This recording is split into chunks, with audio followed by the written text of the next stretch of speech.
Welcome back to Parenting Explained with Dr. Hammond. I'm your host, Dr. Hammond. Today we have a very exciting and amazing guest with us, Dr. Monifa Seawell. She is a board-certified forensic psychiatrist with a specialty in adult mental health and interest in Black mental health. Also a keynote speaker, lecturer, and you've appeared in various media outlets, and she's also the former assistant professor of psychiatry at Morehouse School of Medicine. So welcome to the show. Thank you so much for having me. It's a pleasure. Wonderful. We want to talk today about a topic that is very near and dear to many of our hearts, and that is the topic of resiliency, which is so critical in the lives of families. But there's a lot of different definitions floating around out there about resiliency. So how would you define resiliency? I like to use a really simple definition that's easy to digest. And to me, resiliency is really just the ability to recover from difficult circumstances, and to not only recover, but to go back to your previous level of functioning that you were at before those circumstances came into your life. Okay. That makes sense. So I'm really like a recovery period and how well you can adjust to different things. Yes. That makes a lot of sense. But there's a lot of myths out there about what resilience is or is not, though. So can you share what some of those myths are? Absolutely. And I see a lot of these myths come up with some of the sessions that I have with my clients. So one of the big myths that people seem to believe about resiliency is that if you're a resilient person, that means you should be able to bounce back immediately from anything that happens to you. Not true. No matter what. Not true at all.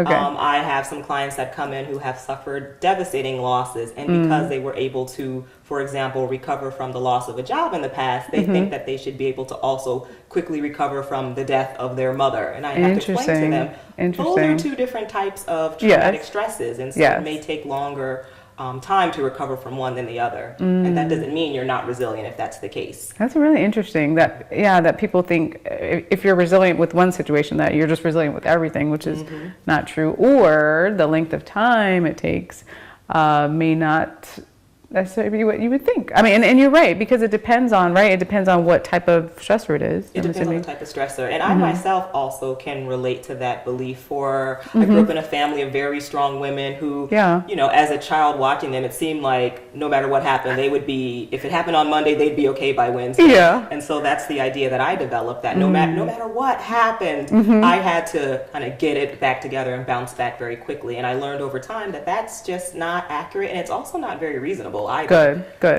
That's good. That's a good thing for people to keep in mind too, that even though, and of course we're told in our society, like, be strong, which you should, but again, things happen, life happens. So within reason, like you said, to give yourself, some time to heal from whatever it is that you may be experiencing. Do you feel that resilience is something that you're born with? Do you feel that it's learned, or how does that work? A lot of times, maybe parents will say, "Well, is my child born with it, or do I teach them?" I think that's definitely still up for debate.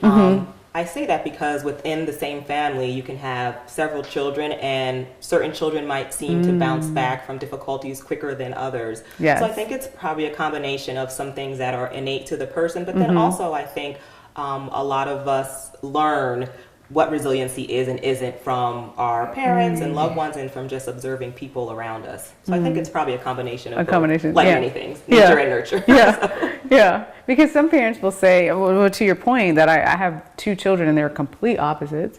So one child just sort of breaks down with, very small things that are happening in their lives, and the other child, anything could happen, and they seem to be okay. So how can parents really, balance that out then with their children and that message of teaching resilience with them, would you say? I think parents need to honor the individuality of their children and recognize that, so for example, if they have two children, both children might be capable of, quote unquote, bouncing back, but they may need different types of interventions from the parent in order to do so. So, child A might need, very little from the parent to recover, whereas child B might need a lot of hugs and encouragement, and then they'll be okay. So just really tailoring your interventions to the child and what they need. I like that. I really like that point too, because sometimes as parents with maybe multiple children, as you sort of said, we don't necessarily honor their individuality, and we expect, well, your sister bounced back or your brother bounced back from something, but really taking the time to honor them, like you said, and having that, that individual relationship and how you teach resilience may be different, as you mentioned. So I like that. So these are some really good tips about resiliency, about the myths. And when we come back from break, we're going to talk more about this really, really critical topic that needs to be discussed really in every household. So we'll continue right when we come back.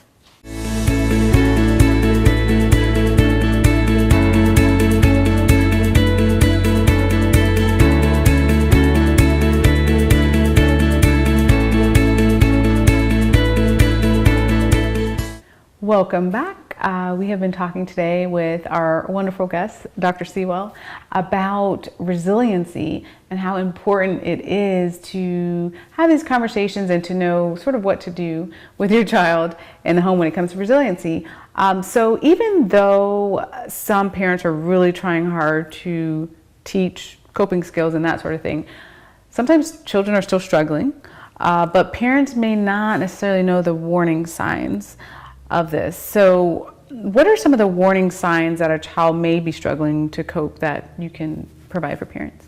Well, parents know their children very well, down to the very, very small things that children do. So I would say some of the biggest signs that would let a parent know that a child is struggling to cope is if they start to notice a change in that child's behavior or how they conduct their activities day to day. So if you notice, for example, your child is now having difficulty completing homework, whereas before they could complete it without problems. If they're having difficulty falling asleep at night, or maybe now for whatever reason they're afraid to sleep by themselves. If they used to be a very big eater and finish all their meals, and now all of a sudden they're picking at their dinner, just changes in their normal behavior can clue parents into the possibility that their child's having some difficulty coping with whatever stress is going on in their life.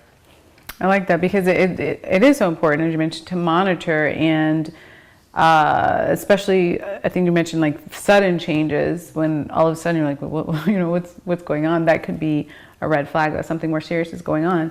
So if a parent does discover that something more serious is going on, then how can they really help them? How can they empower them to be more resilient with whatever situation they may be dealing with? I think the first things parents can do is if they notice a change in their child, talk to them and ask them what's going on, and then also let them know that it's okay to be sad, it's okay to not feel strong, it's okay to feel like you need some extra help or to want some help, and to let them know that all of those things aren't a sign of weakness but are really just a sign of being human, and to just encourage them to be vulnerable and let them know that it's okay. Oh, I like that.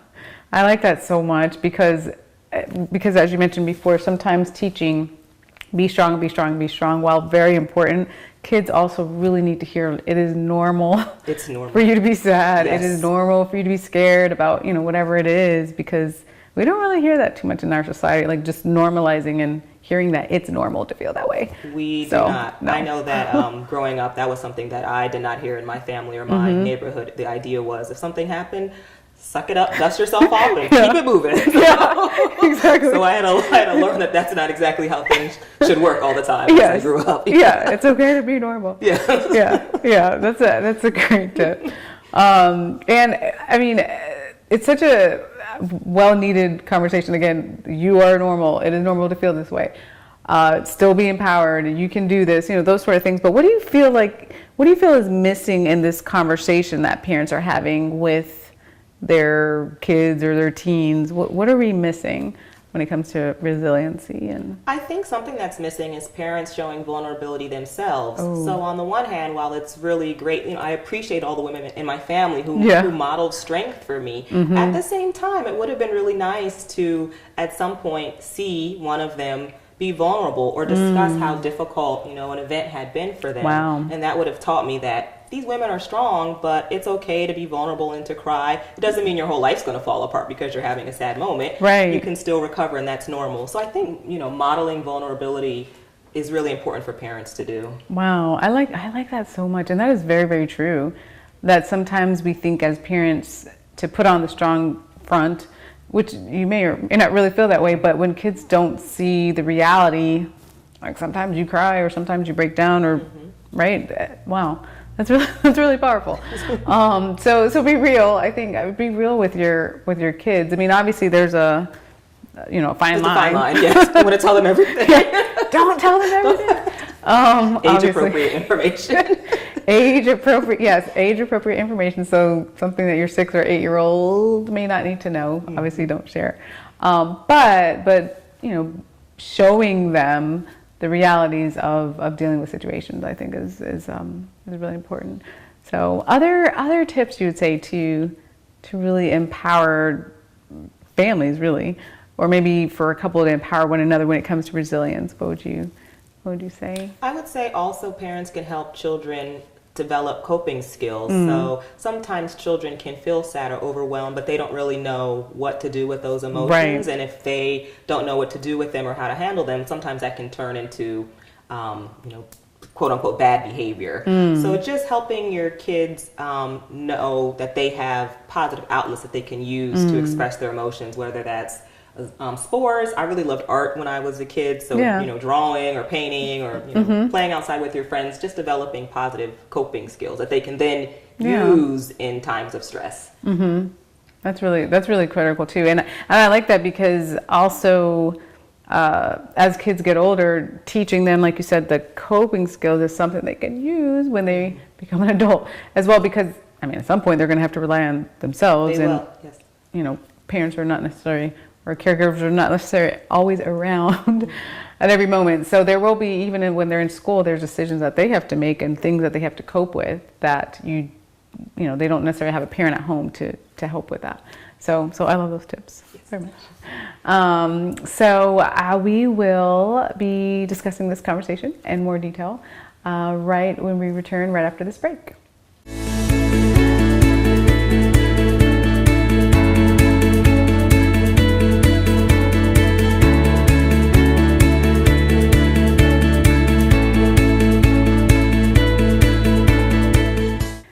Welcome back. We've been discussing resiliency, particularly with children, and how to empower them and how to help them deal with emotions, especially strong emotions that they may be experiencing.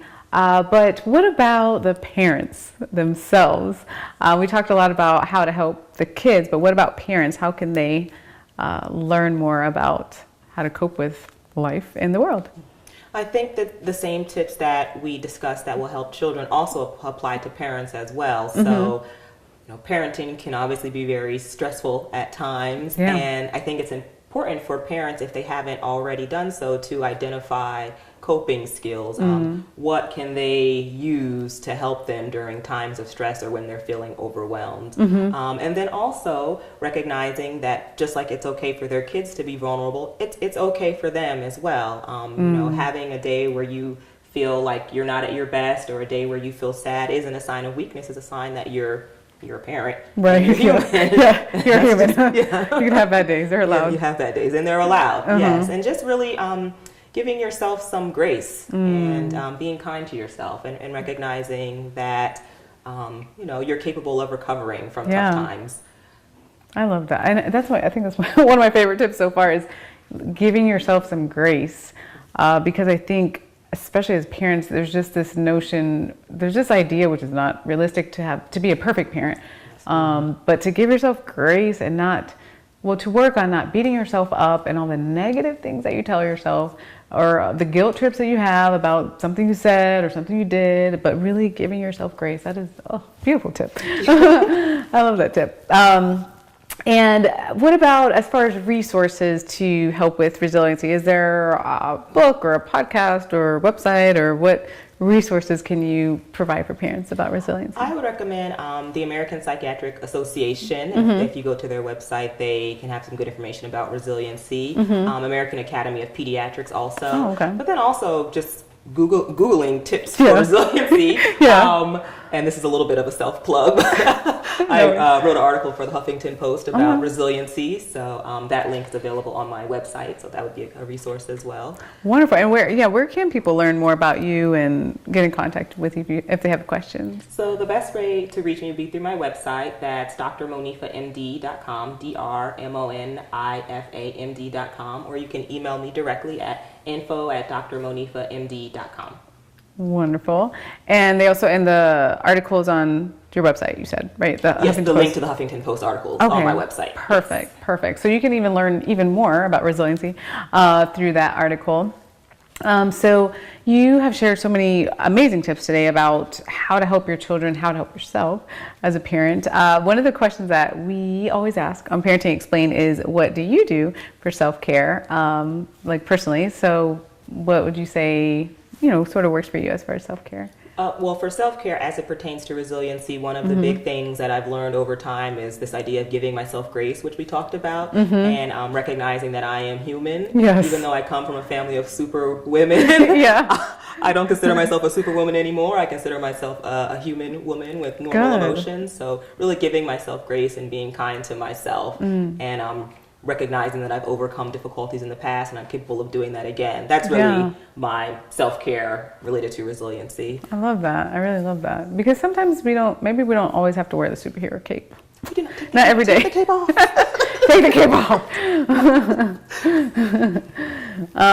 And is there any other tips or any other information that you would like to share with parents when it comes to resiliency? Yes. So a little bit earlier, we talked about how within a family, there might be one child who is more easily able to recover from difficulties than the other. I just want to encourage parents to recognize that even their child who seems to bounce back a little quicker may need help recovering in the future, and don't always assume that child is going to be able to recover on their own from difficulties. Still check in with that child, with your strong child. Still check in with them. That's a good point. Yes, check in with your strong child as well. So great tip. Well, thank you so much for all the valuable information that you have provided today. It's been very, very helpful. And remember to give yourself grace. That's my favorite tip. And thanks so much for being on the show. Thank you for having me. No problem. So tune in next time, and we'll see you then.